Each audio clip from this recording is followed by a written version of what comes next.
Hello everybody, this is Hammer Striker here. This is part 2 of our Kimber K6S compared. We're going to compare it to the Ruger SP101. Our friends over at Guns Galore had lent us this gun, so we figured we'd do a review on it, which you've probably already seen by now. And we're going to compare it to this SP101, and we previously compared it to a Colt Cobra. Why those guns? Because they're all about the same size, and they all are used for roughly the same purpose. You'll either concealed carry or range fun. So they all kind of fit together. So let's start with the K6S, which of course is Kimber's offering in the revolver market. And Kimber's new to revolvers. They kind of took the whole thing by storm when they decided they were going to release a revolver. And then we have this SP101 by Ruger, which these have been around forever. And they've been in the revolver market for a long time, and they're known to be a good, high quality, solid, durable revolver. So we'll take care of some, the boring specs first. They're all roughly the same size, but as you can see when I line them up, the Ruger is a little bit longer, 7.2 inches instead of 6.62 inches. They're almost identical in height, and these both have the OEM grips. They're 4.46 and 4.5, so as close as doesn't matter, the same height.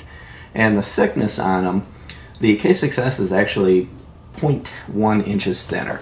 So when you figure that when you factor in the wheel, which is of course the largest part of a revolver, the difference in size between them is negligible. I'm going to go ahead and put these snap caps in this K6. Now, both of these guns can be dry fired safely without doing any harm, but many owners don't like their guns dry fired, and we respect that when somebody's kind enough to lend us a gun like Guns Galore did. So I'm going to use these snap caps when I play around with the trigger. And they're inert dummy rounds so that they won't damage the firing pin. And this gun is our gun, so we're not going to worry about that because again they are both safe to be dry fired. One of the big differences you're going to see between them is the sights. You've got a gutter and a front fiber optic on the SP101, but it didn't come that way. We put the fiber optic on it. It initially came with a ramp. With the gutter and the ramp, it was almost impossible to see what you were shooting at. With the fiber optic and the gutter, you can pretty much see what you're shooting at. I found it easier to shoot the SP101 well overall, except for the sights. So when it came to pulling a group, it was kind of easier to pull a tight group with the SP101. It just didn't always go exactly where I was looking for. It's have a nice tight group to the side of the target. Now with the K6S, it's got beautiful sights, and they're very easy to see. I just, for whatever reason, found the ergonomics of the SP101, it made it a little easier to pull a tight group. But with the K6S, it was easier to put that little bit bigger group exactly where I was trying to put it. So it's kind of the trade-off you look for. From a trigger perspective, they both have nice triggers. The K6S has a nicer trigger than the Ruger. It comes in around 10 pounds double action, and it's super, super smooth. No stacking, it's just smooth all the way back. And it comes in about 10 pounds, as I mentioned. They do make a variant of this gun that's a DASA with an exposed hammer that you can cock back, and that comes in around 4 pounds.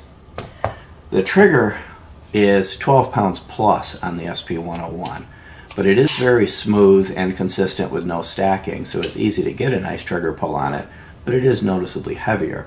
And the single action on it is super short and crisp and around 4 pounds. That's the whole trigger pull on the single action.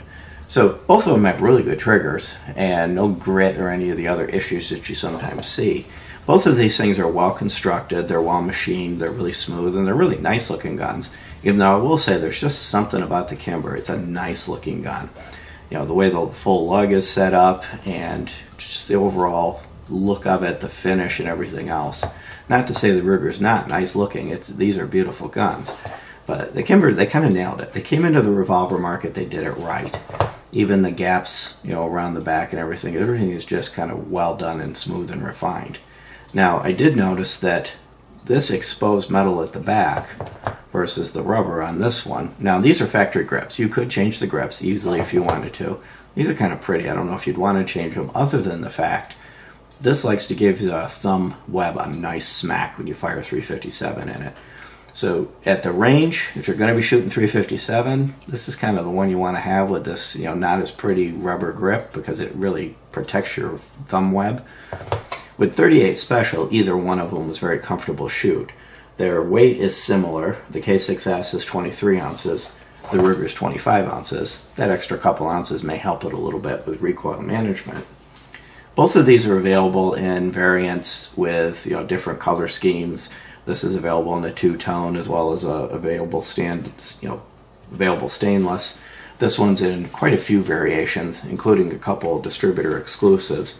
One of them with a whole bunch of scroll work on it. So you can get various flavors. Now, one thing you will notice is that these are available in 357-38. The Ruger is available in 22, 327 Magnum, 38 only, 357-38. So there's a wide variety of variations of the Ruger SP101. At this point, of course, with 357, you can always put 38 in it, so that gives you a little bit of flexibility there. 357 when you meet business, 38 when you're wanting to just have a fun day at the range and don't want to have, you know, this little web on your thumb all beat up. So it kind of gives you a little bit of a choice of which one you want to go with. I almost forgot, the Ruger is actually available in a 9mm variant, which is actually kind of cool. You can, 9mm is actually cheaper than 38 Special and has similar recoil characteristics. But the 9mm version shoots 9mm and that's it. Biggest difference between these is price. MSRP of $11.55 on the Kimber, street price of around $1,000, because of course Kimber, you're going to have at least $1,000 for a Kimber. The Ruger has an MSRP of $719, but these things have been around so long, there's so many of them out there, their street price is about $500. So I could almost go, double-handed for the same price as the Kimber. But it's all going to come down to what it is you're looking for, whether or not you've got other Kimbers like the name. These are a little bit smoother. Everything does tend to operate just a bit smoother on the Kimber than they do on most any other gun. Kimbers are kind of known for their precision and everything else. But both of them are really nice guns. We've had this Ruger for a while, and we've actually fully enjoyed having this gun. It's worked perfectly, everything we've had to do with it. And both of these are also available in a couple different barrel lengths. These go 2 or 3 inch. These, there's a handful of barrel lengths. They get a little bit longer barrel.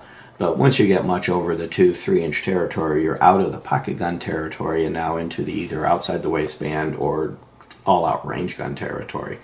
So if you're looking for in the concealed carry realm, they're both very similar.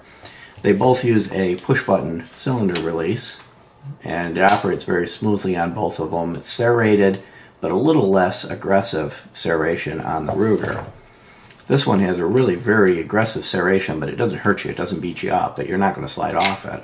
And again, it also operates very smooth. We'll get those snap caps out of there. We're done pulling the trigger on this thing.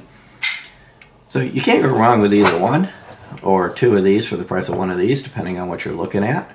But beyond that, thanks again to Guns Galore for lending us this K6S so we could show it to you guys. And if you like our videos, please give us a thumbs up, share, subscribe, click that little bell if you do subscribe. Check us out on Facebook and Patreon, and have a great day. And also check out part 1 of the video. You want to see this K6S up against a Colt Cobra. Thank you.